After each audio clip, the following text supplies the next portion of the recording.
और आपके चरणों में कोटार को। अभी श्रृंगार ग्रंथ प्रकरण 21 का 89 नंबर चौपाई पे कल विराम हुआ, तो वहीं से प्रारंभ करें। मोमिनों की बात हो रही है। बड़ी बड़ाई इनकी जिन इसके 14 तबक, करम जलाए पाक किए तिन सबों पहुंचाए हक।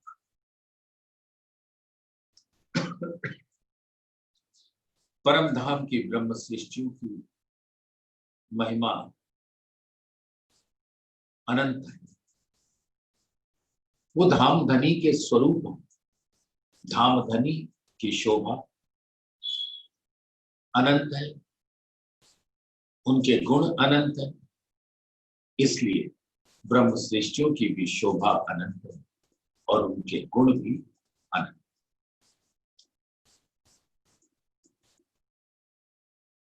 धाम धनी ही इन ब्रह्म सृष्टियों के दिल में विराजते। तो जो धाम धनी के दिल का अनंत सागरों का खजाना, वो स्वतः ही पर आत्म के दिल में विराज जाता है, क्योंकि वहां धाम ही विराज और दोनों का दिल एक हो जाता। तो बड़ी बड़ाई इनकी, ऐसी ब्रह्म सृष्टियों की बड़ाई का तो क्या कहना, जिन इसके 14 तबक। अब ब्रह्म सृष्टियों का आना एक अजूबा ही, नूर तन से तो कोई नहीं आ सकता, न परम धाम में कोई तन जा सकता, लेकिन ऐसी हिकमत कराई, ऐसा करिश्मा किया अपने हुक्म के द्वारा कि उनके दिल में उपजा दिया कि अक्षर का खेल देखिए, और हुक्म के द्वारा उनकी सुरता यहां आई। लेकिन जिसके मूल में था इश्क रब्द, इश्क रब्द के कारण ही रूहों का यहां आना हुआ, और उस इश्क रब्द के कारण ये 14 तबक के तो भाग्य खुल गए। न यहां रूहें आती, न यहां का इस दुनिया का माया का वो बनने मिटने वाला ब्रह्मांड जो अनादिकाल से बनता है मिटता है, और इसके जीव जो अव्याकृत के मन स्वरूप स्वप्न स्वरूप है, उनकी चेतना का चिदाभास यहाँ के जीव, जब वो आदि नारायण स्वयं ही स्वप्न के स्वरूप हैं, तो इन जीवों की क्या हैसियत कि वो अक्षरातीत को जान सके या उनके इश्क को जान सके। तो सुंदर सा ये ऐसा करिश्मा हुआ कि उस इश्क रब्द के कारण रूहों की सुरता का यहाँ आना हुआ, और उनके आने से ये 14 तबक अखंडता को प्राप्त होता है, जिसमें उनकी सुरता आई। आपको तो पता है कि इस ब्रह्मांड के अंदर, इस सौर मंडल के अंदर अनेकों ब्रह्मांड, और ऐसे सौर मंडल भी अरबों हैं, और सबके अंदर अनंत 14 लोग। लेकिन वर्णन किसका होगा, जिसमें धाम धनी के हुक्म से ब्रह्म सृष्टियों की सुरता आई है, यानी ये वाला ब्रह्मांड, जिसके 28वें कलयुग के चरण में धाम धनी अपनी रूहों के साथ पधारे। धाम धनी आवेश स्वरूप से पधारे और रूहें धामधनी के हुक्म का स्वरूप लेकर प्रतिबिंबित। और वो इश्क जो रूहों का असल खजाना है, उस इश्क की वजह से ये 14 तबक ने आज दिन तक जितने गुनाह किए, जिसका वर्णन करते समय भी अच्छा नहीं लगता। वो कहते हैं कर्म जलाए पाक। ये ब्रह्मांड कर्म कांड के अंदर बधा। अच्छा करोगे अच्छा फल पाओगे, लेकिन जब उस फल की आयु पूरी हो जाती है तो फिर से उसी ब्रह्मांड में भवसागर के जल में डूबते उतर आते। ये बड़ा कठिन हालात हैं जीवन। 84 लाख योनि, हर योनि को गर्भ में होना होता है, और जितने दिन गर्भ में होते हैं वो नरक के समान होता है। उसके बाद प्रकट होने के बाद न जाने कौन सा तन मिले, न जाने कौन सी व्याधि मिले, कुछ पता नहीं। और उस अनजाने हालात में उस जीव को जीना पड़ता है।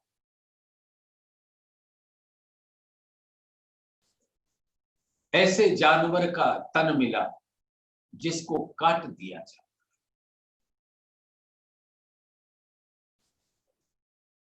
जिसको आग में भून दिया जाए। ऐसे 84 नरक कुंडों का प्रावधान जो पुराणों में बताया गया है, वो यही तो है। इस प्रकार के जन्म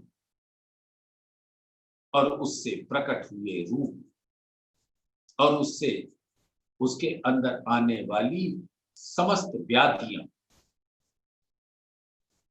तो सुंदर सा यही एक ऐसा ब्रह्मांड है जिसके अंदर 28वें कलयुग में धामधनी अपनी रूहों के साथ पधार के सबको अखंड मुक्ति, चर अचराचर,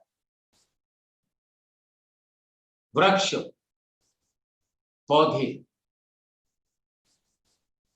पशु, पक्षी, जल के जीव, सबको अखंड मुक्ति मिलती। लेकिन सिर्फ उसी ब्रह्मांड जहां धामधनी अपनी आत्माओं के साथ प्रकट। रसूल साहब के आने के 990 वर्ष मास 9,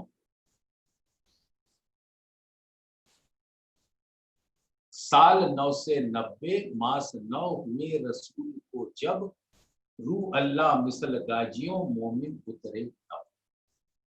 निज नाम सोई जाहिर हुआ जाकी सब दुनी राह देखत, मुक्ति देसी ब्रह्मांड को आए ब्रह्म आत्म। धामधनी अपनी श्यामा जी के संग अपनी आत्माओं के संग ब्रह्म आत्म, और प्राणनाथ जी के अंदर उनका सत्य स्वरूप अक्षर ब्रह्म की विराज। वो सच्चिदानंद है, सत्य भी है, चित भी है, पूर्ण ब्रह्म के दिल के अंदर वो आवेश स्वरूप श्री इंद्रावती जी के धाम दिल में विराज। और ऐसे स्वरूप के कारण ये ब्रह्मांड अखंड, और ऐसे स्वरूप का अपने आवेश से आना अपनी रूह के संग इतनी बड़ी महिमा तो किसी ब्रह्मांड की ना। और इस प्रकार से वो सभी को अखंड मुक्ति का प्रसाद मिले। कर्म जलाए पाक किए तिन सबों पहुंचाए, और सबको अक्षर की नूर नजर तले अखंड कर दिया जाएगा। और जिसने भी इस ब्रह्मांड में तारतम ज्ञान के प्रकाश में अपने जीव को जगाया, वो प्राणनाथ के चरणों में आया, जहां पे धामधनी फरमाते हैं, जिन बंदगी मेरी करी लिया निस्बत हिस्सा दिन। पाऊं खाक मांगी बुजुर्गों के सोई फकीर हूं। तो ऐसे जीव सृष्टि जो धामधनी के शरण में आकर उनकी ही बंदगी करते हैं, उनको भी निस्बत का हिस्सा मिल जाता है। और वो भी ब्रह्म सृष्टि का मूल अंकुर न होने के बावजूद ब्रह्म सृष्टि का कहलाने का अधिकारी हो जाए। इनो धोखा कैसा अर्ज का, जिन सूरतें खेला में असल, खिलाए के खेचे आप में तब असलय में नकल। सुंदर सा यहां पर जो ब्रह्म सृष्टियां पधारी, उनके खावंद आवेश स्वरूप प्राणनाथ, और उनके मूल तन तो परम धाम में रहने वाले वहीं पर अष्ट प्रहर की लीला में दामधनी के अंगे संगे रहकर उसमें मग्न रहती, उसके इश्क के रस का पान करती रहती हैं और हमेशा आनंदित प्रफुल्लित रहती। और वही परम धाम के 25 पक्षों में भी रमण करते हैं। तो रंग पर वाली के 9 होम 10वीं आकाशी चांदनी में भी उनका ही वास है। सुंदर साथ परम धाम के अंदर एक विचित्र अनुभव रूहों को होता है।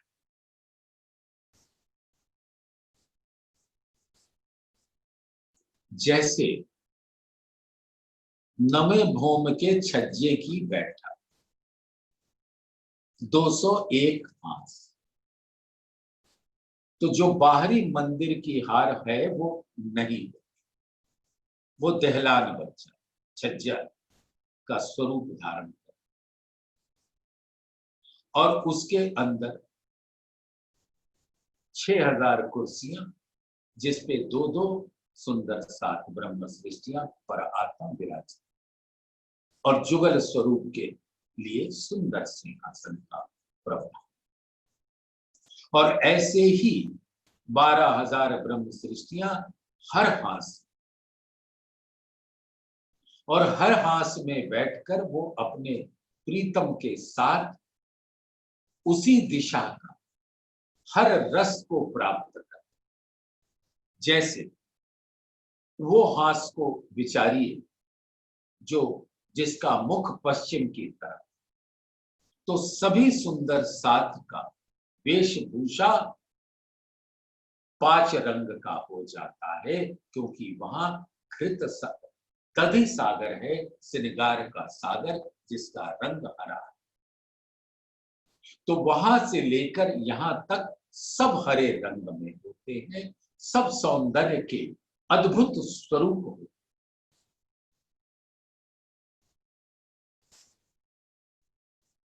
और वही ब्रह्म सृष्टि जिनके नैन 10 दिशा में देख सकते, तो जब वो दधि सागर को देख रही होती है, उनके जैसा उनका बागा और स्वरूप बन जाता है। और जो भी पशु पक्षी रास्ते में आते हैं, सागर तक सबके रंग उसी 5 रंग के रंग से रंग जाते,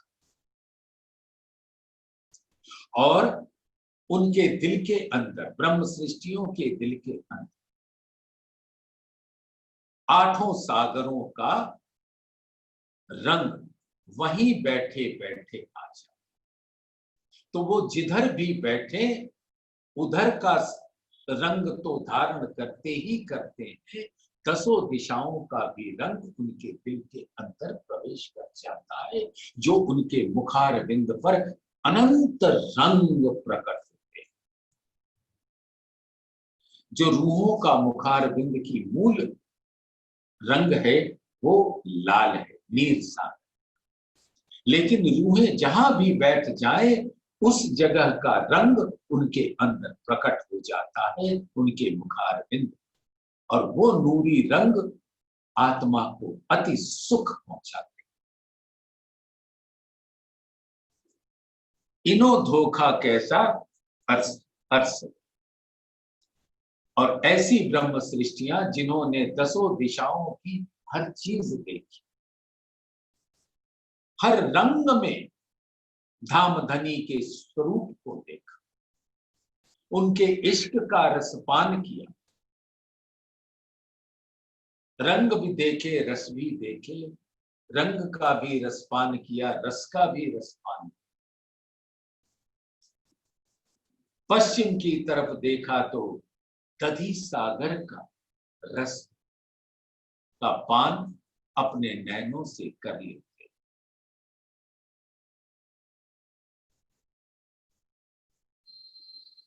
वायव्य कोण में देखा तो आसमानी रंग का सागर, इश्क का सागर,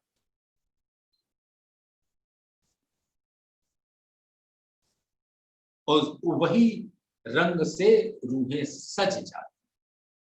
इस प्रकार जब रूहें मूल मिलावे में पहुंचती हैं तो हर सागरों का रंग उनके अंदर से नूर के रूप में फव्वारे के जैसे प्रकट होता रहता है। जब आत्मा अपनी सुरता वहां लगा पाती है धामधनी के हुक्म से और उनके निस्बत के बल से, तो मूल मिलावे के अंदर इतने रंगों के नूरमयी फव्वारे होते हैं, मानो वो धामधनी का ऐसा सुंदर दिल का नजारा। और ऐसी ब्रह्म सृष्टियों को जो परम धाम के गली गली, कूचा कुचा, कूचा जर्रा जर्रा, मोहल मोहल, मंदिर मंदिर, हवेली हवेली, कोठड़ी कोठड़ी, हर जगह जहां वो रहती है एक ही क्षण में जैसे सुंदर सा मूल मिलावे में बैठी हैं, तो उनका स्वरूप हर सागर के अंदर जो 14 करोड़ 40 लाख होम कहलाते हैं, जिनके अंदर अनंत हवेलियां हैं, मंदिर हैं, कोठड़ियां हैं, सब आत्माओं, नूरी आत्माओं से भरे, कोई जगह नूर से खाली नहीं। और हर नूर का जब दिल रूपी दामदनी के दिल रूपी नूर से प्रकट होते हैं तो वो एक आकार धारण कर लेते हैं। तो ब्रह्म सृष्टियों का जो आकार है वो आप हर जगह उसको निहार सकते। ऐसा है परम धाम का स्वरूप। और हमारी पर आत्म को अर्श के बारे में कोई धोखा नहीं, बहुत अच्छी तरह से परम धाम के अंग अंग को वो जानती, और वो उनके दिल में ऐसे ब्रह्म सृष्टियों के तनों को कौन खिलाता है? धामधनी खुद। परम धाम की अष्टप्रहर की लीला जैसा धामधनी उनके दिल में उपजाते हैं, वैसी ही लीला वो करते हैं। और वो लीला का मूल धामधनी का दिल होता है, वही सब फव्वारों का मूल है। जैसे हर पर आत्म के तन को एक चह बच्चा समझो,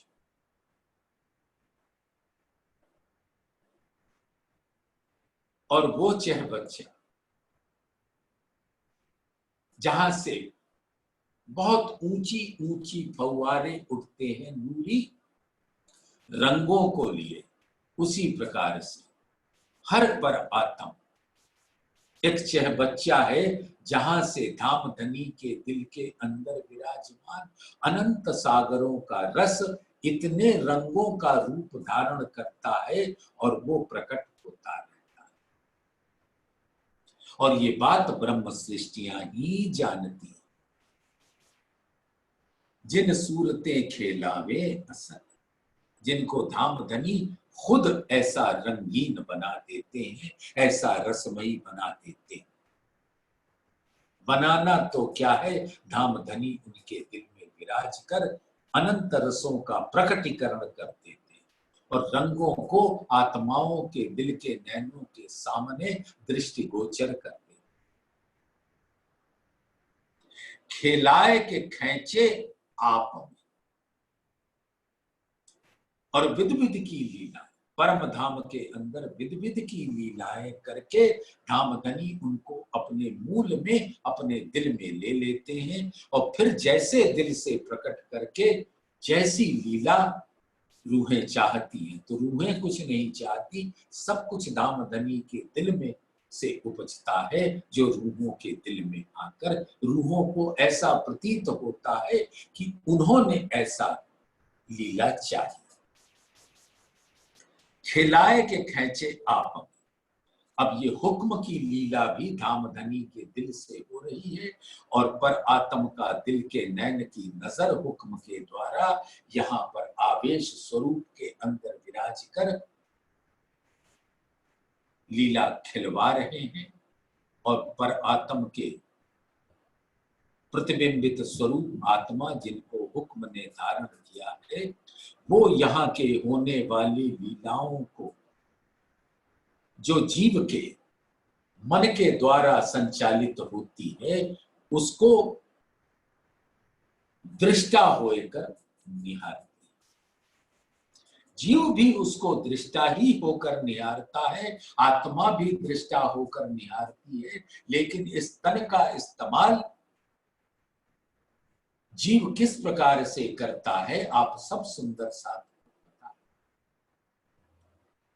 जो जीव का अंतस्करण है मन चित्त बुद्धि अहंकार, मन एक ऐसा स्वरूप है जो घोड़ा है जो चारों तरफ भागता ही रहता है, उसको इस ब्रह्मांड में माया के जितने अजूबे हैं सब उसको चाहिए। अब उसको पाने का तरीका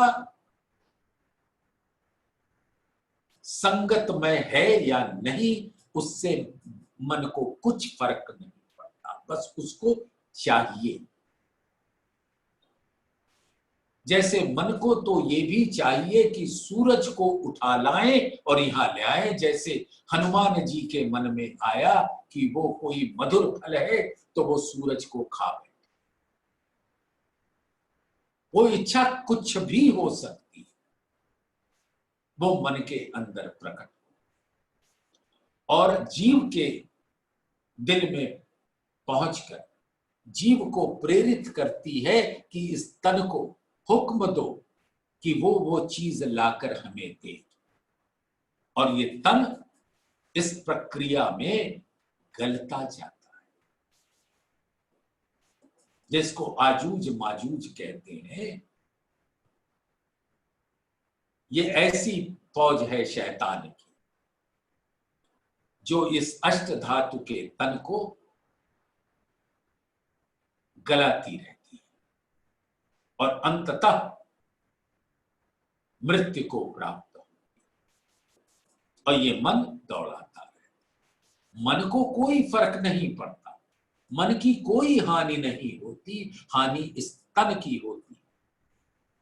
और ये तन समाप्त हो जाने पे जीव को हानि होती है, क्योंकि जीव की हानि ही ये है कि उसको 84 लाख योनियों के से गुजरना पड़ता है, अनेक कष्टों का सामना करना पड़ता है। तो सुंदर साथ। जो तन मन के अधीन हुआ, जो जीव मन के अधीन हुआ, उसका भविष्य बहुत ही अंधकारमय होता है। धामधनी ने अपने तारतम के प्रकाश में इस मन को प्रेरित किया कि वो ब्रह्म सृष्टियों का दीदार कर सके, उस सुंदर परम धाम को प्राप्त कर सके। तो प्राप्त तो नहीं कर सकती, लेकिन प्रयास कर सकती है तारतम के प्रकाश। और जब मन ऐसा करने लगता है तो मन स्वतः ही शुद्ध, निर्मल, पवित्र हो जाता है। तब वो इंद्रियों के विषय भोग के विकारों से सर्वथा न्यारा हो जाता है। अब तो उसको धामधनी का ही स्वरूप चाहिए। तो जब जीव ऐसे निर्मल मन के द्वारा इस ब्रह्मांड को देखते, तब आत्मा भी अपनी दृष्टि से वो देखती। जो धामधनी अपनी आत्माओं को असल में दिखाना चाहती, जिसके द्वारा धामधनी अपने दिल का दरवाजा खोलकर आत्मा को दिखा सके, हकीकत और मार्फत का रस पिला सके, वहदत के सुख का अनुभव करा सके। खिलाए के खेचे आप, खिलाया फिर अपने घर में ले लिया, अपने दिल के अंदर। तब असलय में नकल, ये नकल जो परात्म के प्रतिबिंब स्वरूप आत्माओं के तन को जो हुक्म ने धारण किया, ये नकल। और इनका मूल है असल पर आत्म के तन जो धामधनी के चरणों में विराजमान है। तो खिलाए के खेचे आप में, तब असलय में नकल, तब आत्म पर आत्म के रहे न कछु अंतर। अंतस्करण आत्म के जब ए रहियो समय, जब आत्मा के अंतस्करण में परम धाम का वो सुंदर स्वरूप तारतम के प्रकाश में आ जाता, अंतस्करण आत्म के जब ए रहियो समान, तब आत्म पर आत्म के रहे न कछु अंतर, तब कोई भी अंतर नहीं रह जाता। नकले असले जुदागी, एक जरा है आड़ा पट्ट, कहया सहरग से नजीक, तिन निपट है निकट। अब सुंदर साथ, ये नकले असले की जुदागी जरा भाव से दिल में ले लीजिए।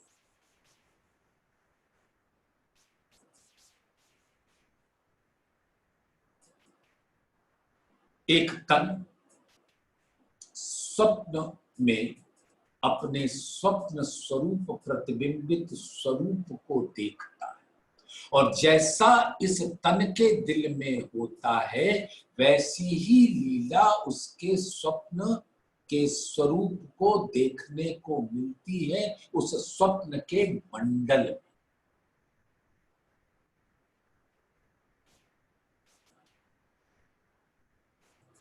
तो नकले असले जुदागी, ब्रह्म जो पर आत्म का तन है और जो आत्म जिस खेल को देख रही है, उसके बीच में एक जरा है आड़ा पट, वो धामधनी का हुक्म, हुक्म रूपी पर्दे पर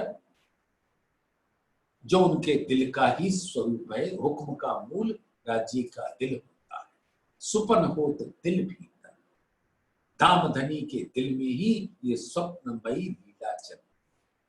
सुपन होत दिल भीतर, रूह कहूं नानक सा। जैसे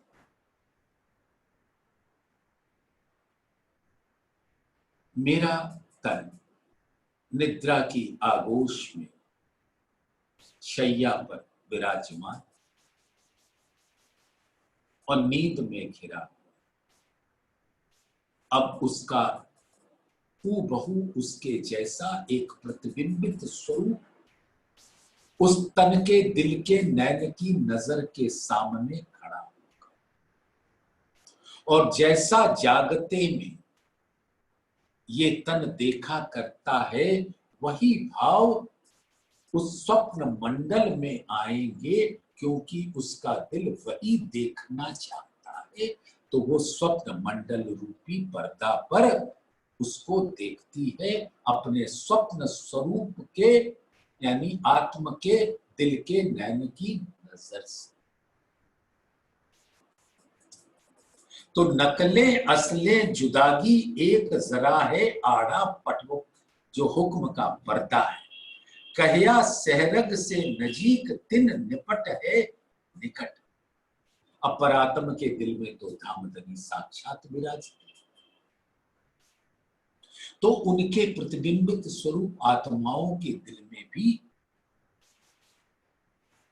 विराजते हैं। और उन स्वरूप को हुक्म लेकर यहां जिन तनों के अंदर विराजते हैं, उनको भी ब्रह्म सृष्टि होने का खिताब तो आत्मा को मिल जाता है, उस हुक्म को मिल जाता है, क्योंकि यही हुक्म नाम दावा हुज्जत बेक और पर आत्म की नजर लेकर हुक्म के साथ इन तनों में विराजता है। तो पर आत्म के दिल के अंदर साक्षात विराजते हैं, तो प्रतिबिंबित स्वरूप आत्माओं के दिल में भी प्रतिबिंबित स्वरूप से विराजते हैं। और उन स्वरूपों के जो हुक्म स्वरूप यहां पर, तो उनके भी दिल से वैसे ही निकट हैं, उनके दिल के निकट हैं, और पर आत्म के दिल में साक्षात विराज। ये दोनों वहां साक्षात विराजना और उनके प्रतिबिंब के स्वरूपों में, हुक्म के स्वरूपों में ऐसे विराजना कि उनके श्वास नली के अति निकट हो। वहां साक्षात विराजना और यहां निकट। इन सुपन देह माफक हके दिल में किया प्रवेश, ए हुक्म जैसा कहावत तैसा बोले हमारा भेष। सुंदर साथ जी, बड़े प्यार से दिल में लीजिएगा। अब यहां स्वप्न का ये देह, जैसे अभी उदाहरण से आपको बताया कि एक स्वप्न का तन होता है जो हूबहू आपके जैसा, तो आत्मा का भी तन वैसा ही, लेकिन यहां के खाकी तनों में धामधनी के हुक्म ने बिठा दिया। इन सुपन देह माफक हके दिल में किया। अब इंद्रावती जी के ने जिस तन को धारण किया वो भी खाकी तन है, और धामधनी ने अपने आत्मा इंद्रावती का हुक्म का स्वरूप, और धामधनी भी अपने हुक्म से आवेश स्वरूप साक्षात जैसा परम धाम में उनका स्वरूप है, उसकी नजर को लेकर हुक्म के साथ आवेश स्वरूप कहलाए, और वो इंद्रावती जी के दिल में विराज गए। हके इन सुपन देह माफक हके दिल में किया प्रवेश, इंद्रावती जी के दिल में प्रवेश कर गए वो आवेश स्वरूप। ये हुक्म जैसा कहावत तैसा बोले हमारा भेष। अब जैसा जैसा हुक्म आता है, हके किया हुक्म वतन में सो उपजत अंग सर, जैसा देखत सुपन में तैसा बरतत इतना, कहे लदुन्नी भूम तले की हक बैठे खेला, तैसा इत होता गया जैसा हजूर हुक्म, पर आत्म के अंतस्करण जेती बीतत बात, तेती इन आत्म के करत अंग संख्या। तो मूल में तो धामधनी का दिल है जो हर लीला को अपने हुक्म से संपादित करवा देता है। ये हुक्म जैसा कहावत तैसा बोले हमारा। अब परातम के जो तन है वो भी एक नूरी भेंट है, तन। वो भी वैसी ही लीला करता है जैसा धामधनी उसके दिल में डालते। इस काल माया के ब्रह्मांड में भी ऐसा ही आत्मा जब प्रवेश करती तो पर आत्म के दिल में जो आता वैसे आत्म के दिल में आता, और आत्म के दिल में आने से जीव के दिल में वही हुक्म पहुंचता है, तो वो इस तन के द्वारा लीला को संपादित करा। तो जैसा धामधनी के हुक्म से आवेश स्वरूप के वचन निकलते, वैसे ही वो तन के प्रत्यक्ष रूप में तन बोल रहा होता, लेकिन बोलने वाला वो धामधनी का हुक्म होता। अर्श तन का दिल जो सो दिल देखत है हमको। अब जो पर आत्म का दिल वही तो देख रहा है अपने प्रतिबिंबित स्वरूप के माध्यम से इस संसार में होने वाली उस लीला को, जो अक्षर के द्वारा रची गई धामधनी के हुक्म से। अर्श तन का दिल जो सो दिल देखत है हमको, प्रतिबिंब हमारे तो कहे जो दिल हमारे। अब पर आत्म का प्रतिबिंब आत्मा है, तो पर आत्म का दिल का प्रतिबिंब भी आत्मा का दिल। जैसा पर आत्म का भेद वैसा आत्म। ऐसा खेल किया हुक्मे हमारी उम्मीदा पूरन, हम सुख लिए अर्श के दुनी में आए बिन। ये हुक्म की कार्य करें। मूल तन से हम इस ब्रह्मांड में नहीं आए, लेकिन धामधनी ने अपने हुक्म से ऐसा खेल की रचना करा दिया कि हमारी सभी उम्मीदें जो परम धाम में थी वो पूर्ण की। परम धाम में उम्मीद तो सिर्फ इतनी थी, दो, कि इश्क का कि जोर आजमाइश हो जाए, इश्क हमारा है, और दूसरा अक्षर के खेल को भली भांति देख ले, बस दो। तो धामधनी के हुक्म ने ऐसा किया, हुक्म इलम खेल एक है और कोई न कहूं। इत रूह न कोई रूहन की, जो कछु होए सो हुक्म। सारी लीला हुक्म की है। तो ऐसा हुक्म इल्म लाया कि हकीकत मार्फत के वेद खोलकर इश्क का निवेरा कर, और अक्षर के खेल की जो नश्वरता है उसका भान करा दिया। और ये पर आत्म के यहां बिना आए हो गया।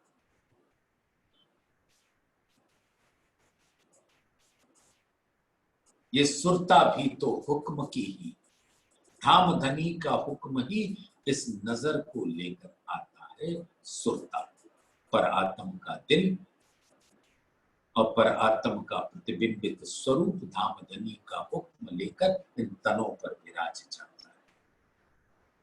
ना तो ऐसा वर्णन क्यों करें ये जो वाहे दत्त मूल जमाल। वाहे दत्त के जो मूल है नूर जमाल, धामधनी अक्षरातीत, उनके सौंदर्य का वर्णन कैसे करें, उनके दिल के गुणों का वर्णन कैसे करें। जैसे कहते हैं कि एक गुलाब के फूल के अंदर विराजता है उनके उसकी सुगंध का गुण, तो सुगंध तो हम पा जाते हैं लेकिन उस सुगंध की का वर्णन नहीं कर पाते। उसी प्रकार से धामधनी आत्मा अपनी सुरता से धामधनी के हुक्म से निस्बत का बल लेकर उसको देख तो पाती, लेकिन उसके सुगंध को का वर्णन कैसे करें, कोमलता का, सुकुमारता का वर्णन कैसे करें। ना तो ऐसा वर्णन क्यों करें, फिर भी राज्य के हुक्म ने ऐसा सुंदर धाम का वर्णन, जुगल स्वरूप का वर्णन, पर आत्म का वर्णन करा दिया। ये जो वाहे दत्त नूर जमाल, वाहे दत्त के मालिक, खसम, आत्माओं के खसम खावन नूर जमाल, जो जमाली के गुणों से, अनंत गुणों से प्रकट हो, ना कोई इनका निमूना, ना कोई इन मिसाल। निमूना मिसाल एक ही चीज है, उपमा। इस ब्रह्मांड में तो ऐसे वाहे दत्त नूर जमाल का कोई निमूना नहीं दिया जा सकता। जैसे कहते हैं कि नूर जमाल का मुख तो ऐसा है जैसे नूर जमाल का मुख, नूर जमाल का दिल तो ऐसा है जैसे नूर जमाल का दिल, नूर जमाल की इसका सौंदर्य तो ऐसा है जैसे नूर जमाल का सौंदर्य। कोई वर्णन के लिए कोई और उपमा मिसाल दिया ही नहीं जा सकता, कोई उदाहरण नहीं, कोई उपमा नहीं। अर्स भौम की एक कंकरी, तिन आगे एक कछुए नाहे। अब परम धाम की एक कंकरी, धाम धनी का पूर्ण स्वरूप होता है, उसके अंदर हकीकत और मार्फत दोनों समाये रहते हैं, और उसके अंदर जो धाम धनी का दिल अनंत नूर को, नूर जमाल होता है, उस नूर के एक किरण के सामने ऐसे करोड़ों ब्रह्मांड के, सौर मंडल के, सूर्य के सब निस्तेज हो जाते हैं। अर्स भौम की एक कंकरी, तिन आगे एक कछुए नाए, निस्तेज, समाप्त, इनका कोई अस्तित्व नहीं होता, कोई वजूद नहीं होता, ये तो मात्र एक पानी के बुलबुले। तो क्यों दीजिए बका सुभान को सिफत इन जुबान।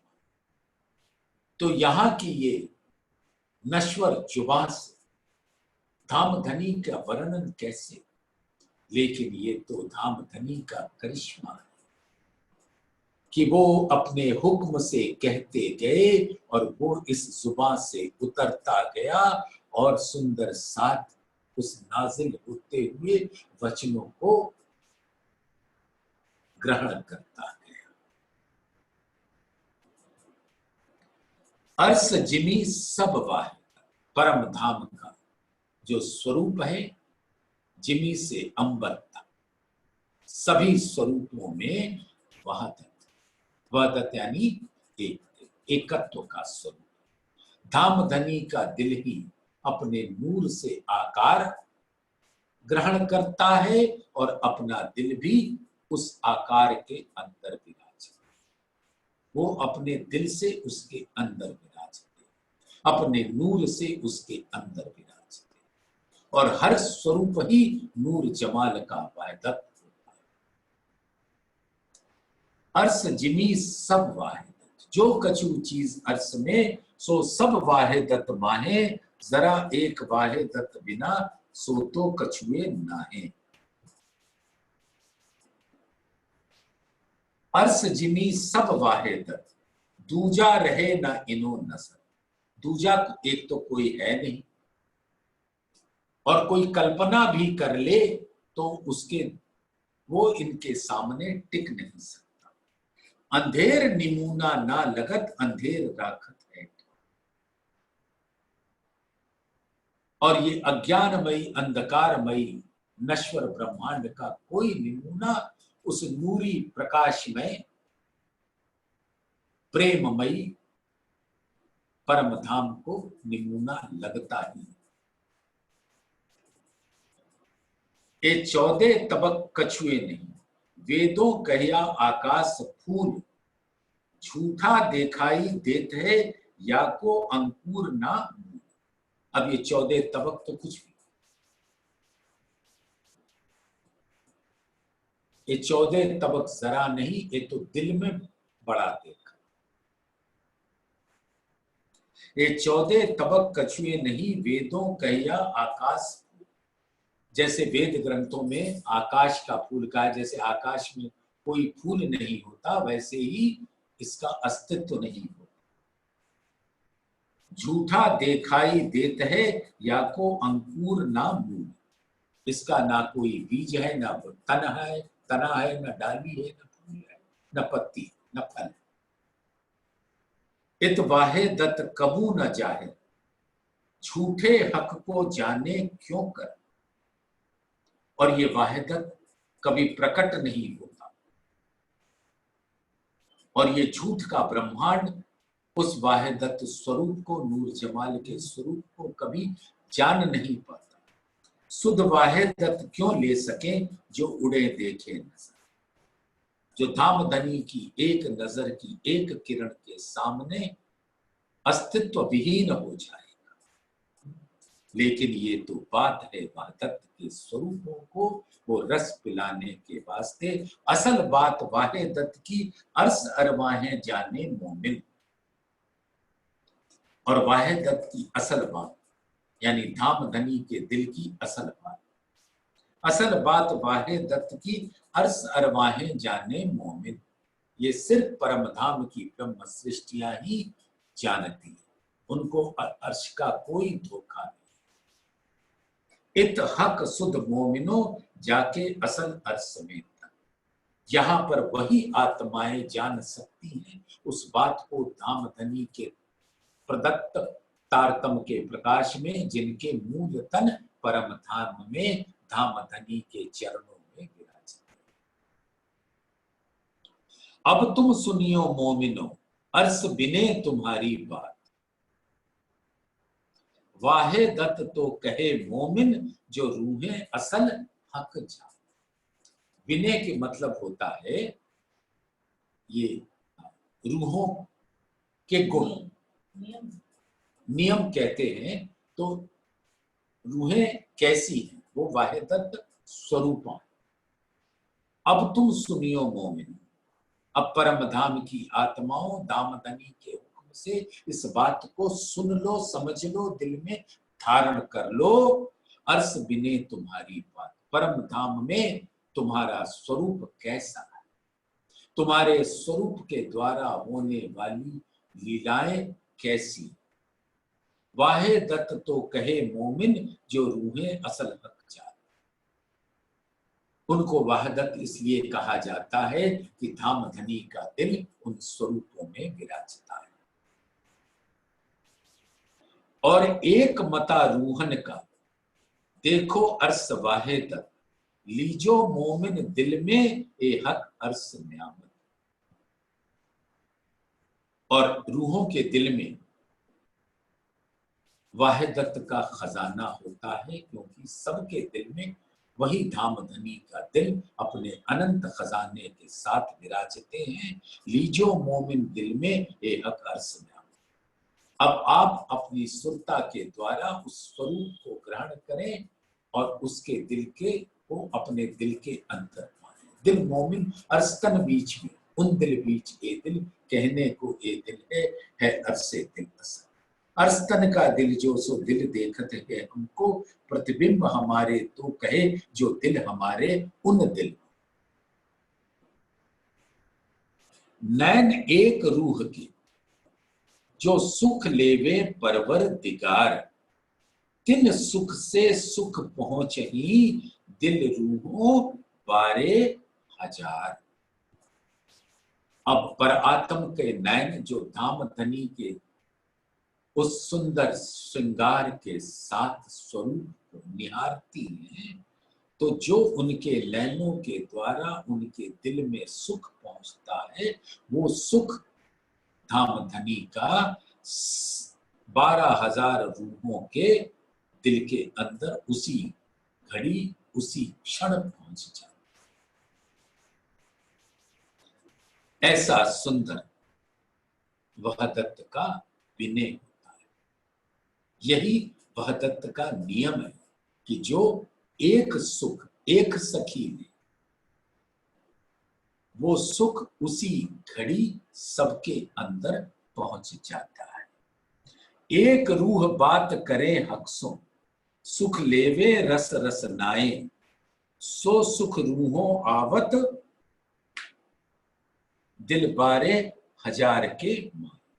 अब जब एक पर आत्म को लीला में धामधनी बुलाकर उससे कुछ बातें करते हैं तो अपनी रसना का सुख उनको पिलाते हैं। एक रूह बात करे हक्सों, सुख लेवे रस रसनाए, धामधनी की रसना से वो सुख लेती, सो सुख रूहों आवत, दिल बारे हजार के।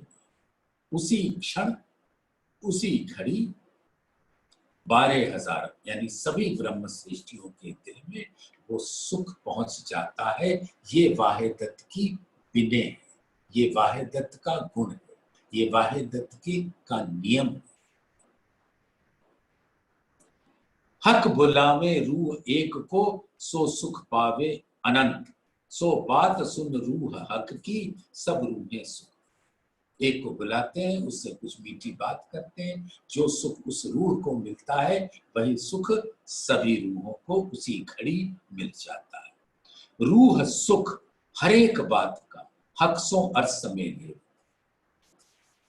अब धामधनी के दिल से रूहें उस अनंत खजाने का रस हर घड़ी हर पल लेती रहती हैं, और जब वो आपस में बात करके एक दूसरे को उस सुख की बातें करती हैं तो सबके दिल में वो सुख खड़ा हो जाता है, आ जाता है। तो हके कया अर्स अपना मोमिनों का जो दिल, तो सब ले आए वाहेदत्त में जो यूं सुख लेते दिल। और मोमिनों के दिल को अर्श का, तो हर मोमिन का दिल वाहेदत्त का स्वरूप, और यहाँ पर उन आत्माओं का दिल वाहेदत्त के जैसा होता है, माफक होता है, ऐसा वाणी के।